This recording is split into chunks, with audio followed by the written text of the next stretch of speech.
ये भी मानिए कि हम राजनीति को किस दिशा में लेकर के जा रहे हैं, जब देश आज भारत के लोकतंत्र को दुनिया में सबसे मजबूत लोकतंत्र में गिना जा रहा है और हम समाजों को तो अपमानित कर ही रहे हैं, भारत को भी अपमानित लंदन में जाकर के कर रहे हैं। और अब जब न्यायिक प्रक्रिया के अंतर्गत कोई निर्णय हुआ है, 4 वर्ष के न्यायिक पूरी प्रावधानों को, पूरी प्रक्रिया को पालन करके, पूरा उनको सारा अवसर देकर के एविडेंस रखने का, अपना पक्ष रखने का, अपने डिफेंस के विषय को रखने का जब निर्णय आया, तो कांग्रेस के नेता उस निर्णय के ऊपर अपशब्द कर रहे हैं, न्यायालय के ऊपर अपशब्द कर रहे हैं, न्यायिक प्रक्रिया पे अपशब्द कर रहे हैं। इस देश में न्यायिक प्रक्रिया के अनुसार शासन चलता है और जो सर्वोच्च न्यायालय ने डिस्क्वालिफिकेशन का जो निर्णय दिया है, उसके अनुरूप जो जैसा अन्य जनप्रतिनिधियों के साथ कार्यवाही हुई है, उचित दिशा में, उसी दिशा में कार्यवाही हुई है।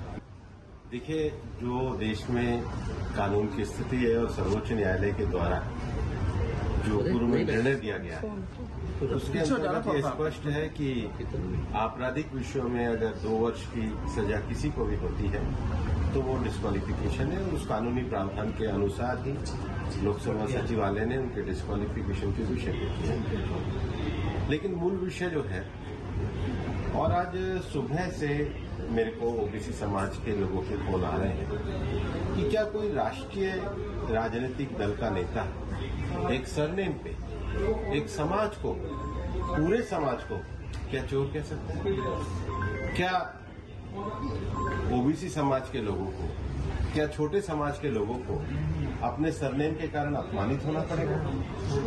क्या कांग्रेस जैसी राष्ट्रीय पार्टी को छोटे समाजों को अपमान करके और अपने अहंकार में आकर के अगर वो माफी भी नहीं मांगते, तो क्या इस अहंकार को ही वो अभिव्यक्ति की आजादी कहते हैं? ये अब्यूज कर रहे थे, क्रिटिसिज्म नहीं कर रहे थे। गाली देने में और आलोचना करने में अंतर होते है। कोई लोकतांत्रिक बहस नहीं कर रहे थे राहुल गांधी, एक ओबीसी समाज को गाली देने का काम कर रहे थे, जो उनकी इस कृत्य के कारण उनको सजा मिली।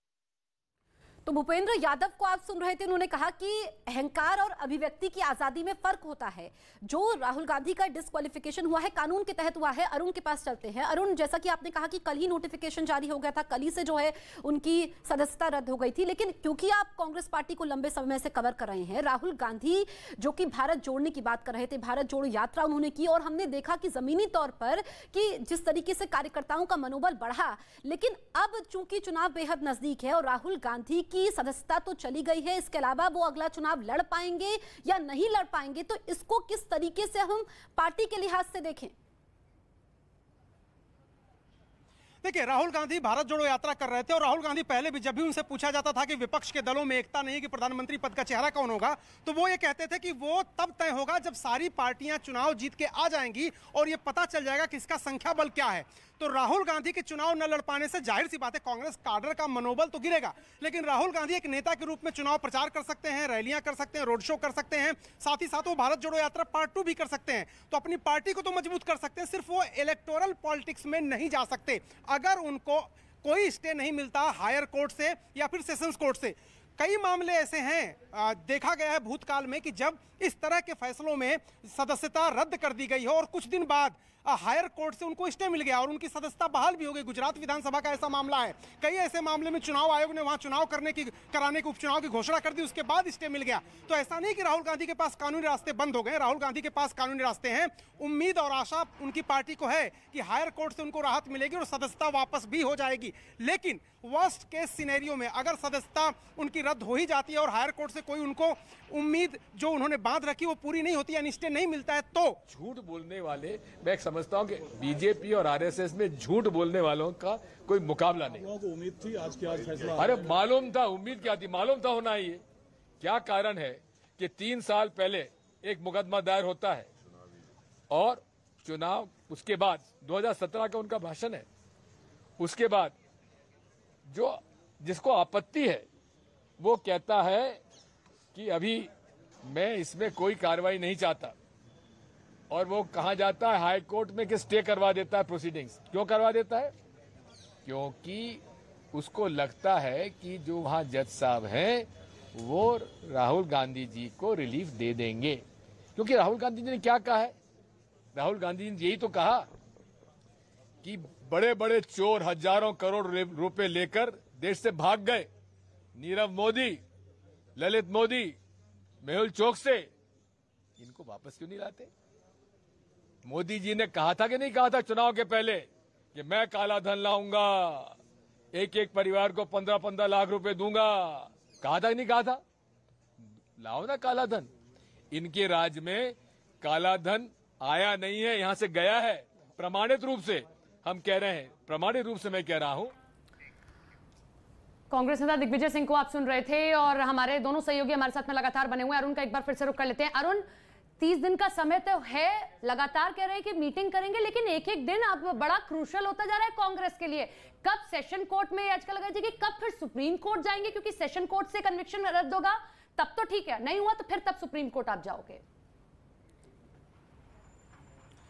देखिए, बड़ी मुश्किल है और कांग्रेस पार्टी को इस बात का आभास था, अंदाजा था। ये कल की प्रेस कॉन्फ्रेंस में अभिषेक मनु सिंघवी और जयराम रमेश दोनों थे। जब अभिषेक मनु सिंघवी से पूछा गया कि आपको लगता है कि समय मिलेगा, उन्होंने कहा तब मुझे नहीं लगता कि ये सरकार समय देगी। यानी कांग्रेस पार्टी को इस बात की आशंका थी, अंदाजा था कि राहुल गांधी की सदस्यता जल्दी ही चली जाएगी और वैसा ही हुआ है। यानी आज जो ऑर्डर आया है, जो सर्कुलर आया है, उसमें यह कहा गया कल से ही, यानी कोर्ट के फैसले के बाद से ही उनकी सदस्यता रद्द हो गई है और इस बात की सूचना इलेक्शन कमीशन ऑफ इंडिया से लेकर राष्ट्रपति तक सबको दे दी गई है। यहां तक कि जो बंगले आवंटित करते हैं सांसदों को, उन तक दे दी गई है। तो कांग्रेस पार्टी वेल अवेयर थी, उसको पता था कि क्या होने वाला है और इसीलिए उसकी जो बैटरी है, लीगल बैटरी है, अभिषेक मनु सिंघवी की बात करें, विवेक तनखा की बात करें, वो लोग हायर कोर्ट में अपील करेंगे और ये बात उन्होंने कहा है कि हम अपील करेंगे और राहत पाएंगे वहां से।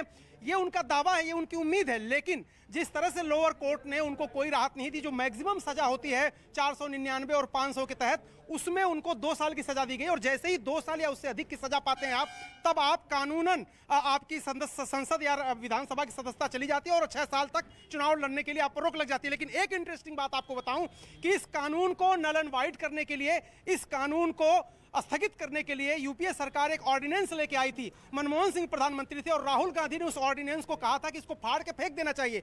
यानी आज राहुल गांधी जिस नियम के तहत उनकी सदस्यता गई है, उस नियम को हटाने के लिए, स्थगित करने के लिए ordinance. Retributive politics, because Rahul Gandhi ji has been gaining popularity, especially in the wake of Bharat Jodo Yatra, which was not digested by Modi government. Modi government and BJP party, they are under the impression that Rahul Gandhi has to be throttled, has to be muzzled, because if Rahul Gandhi is allowed to speak inside the parliament, then that danger will come for them. They will be dislodged from the government. So this is a very cruel demonstration of a autocrat government. See, I would warn the people of India that democracy cannot survive under this present dispensation. The reason being, तो अधीर रंजन को आप सुन रहे थे, जो अब बात कर रहे हैं लोकतांत्रिक मूल्यों की, निशाना साध रहे हैं बीजेपी पर, निशाना साध रहे हैं केंद्र सरकार पर। नीरज भी मेरे सहयोगी लगातार बने हुए हैं। नीरज, अब चाहे कांग्रेस कुछ भी कहे, यहां पर लोकतांत्रिक मूल्यों की बात करे, वो बात करे बीजेपी की, वो बात करे केंद्रीय एजेंसियों के दुरुपयोग की, लेकिन अब राहुल गांधी की मुश्किलें तो यहां पर बनी हुई है और राह कांटों भरी है। बिल्कुल, राह कांटों भरी है, लेकिन अगर ऊपरी अदालत से राहुल गांधी को राहत मिलती है तो 3 बड़े फायदे होंगे कांग्रेस पार्टी और राहुल गांधी को। राहुल गांधी की मौजूदा सदस्यता जो अभी नहीं है वो बहाल हो जाएगी। दूसरा, 2024 का लोकसभा चुनाव लड़ सकेंगे वो। और तीसरा कि सरकारी आवास जो आने वाले दिनों में उन्हें खाली करना होगा, वो सरकारी आवास उन्हें खाली नहीं करना पड़ेगा। तो 3 बड़ी राहत। और राहुल गांधी को अगर राहत मिलती है तो कांग्रेस पार्टी को बड़ी राहत मिलेगी, क्योंकि कांग्रेस पार्टी राहुल गांधी के चेहरे पर भारत जोड़ो यात्रा अभी उन्होंने किया है, उसके बाद भारत जोड़ो यात्रा 2 का प्लान है। और आने वाले वक्त में अगर कांग्रेस पार्टी 2024 के लोकसभा चुनाव में बेहतर प्रदर्शन करती है तो कांग्रेस पार्टी की तरफ से प्रधानमंत्री के उम्मीदवार भी वही हैं। लेकिन विपक्ष की एकजुटता के साथ साथ आज का फैसला जो है कांग्रेस के लिए एक बहुत बड़ा झटका है। राहुल गांधी के लिए तो है ही, कांग्रेस के लिए बहुत बड़ा झटका है, क्योंकि कांग्रेस बार बार ये दावा करती है कि वो आने वाला चुनाव राहुल गांधी के चेहरे पर लड़ेगी और राहुल गांधी अगर अगला चुनाव नहीं लड़ सकेंगे तो चेहरा कौन होगा, ये बड़ा सवाल होगा। और एक जो खबर हमें आ रही है कि चुनाव आयोग की तरफ से उपचुनाव की प्रक्रिया की शुरुआत में भी देरी नहीं की जाएगी। आपको बता दें इस वक्त की एक बड़ी खबर न्यूज 18 इंडिया पे, उपचुनाव होगा आने वाले दिनों में, क्योंकि 1 साल की अवधि से ज्यादा का वक्त बचा हुआ है। तो चुनाव आयोग प्रक्रिया की शुरुआत करेगा, क्योंकि जानकारी चुनाव आयोग को भेज दी गई है और उपचुनाव यानी चुनाव कराए जाएंगे वायनाड में, लेकिन कब कराए जाएंगे ये चुनाव आयोग फैसला करेगा। वक्त का इंतजार नहीं किया जाएगा। ठीक है नीरज, लौट रहे हैं आपके पास में। तो देखिए, चुनाव आयोग आगे की प्रक्रिया कब शुरू करता है बहुत बड़ा सवाल है, लेकिन अब ये बड़ा झटका राहुल गांधी के लिए है, राहुल गांधी के साथ साथ समूची कांग्रेस के लिए है, क्योंकि चुनावों में बहुत ज्यादा समय नहीं, और उससे भी बड़ी बात 5 राज्यों के चुनाव अब होने थे और कमान सीधे सीधे राहुल गांधी के हाथ में थी।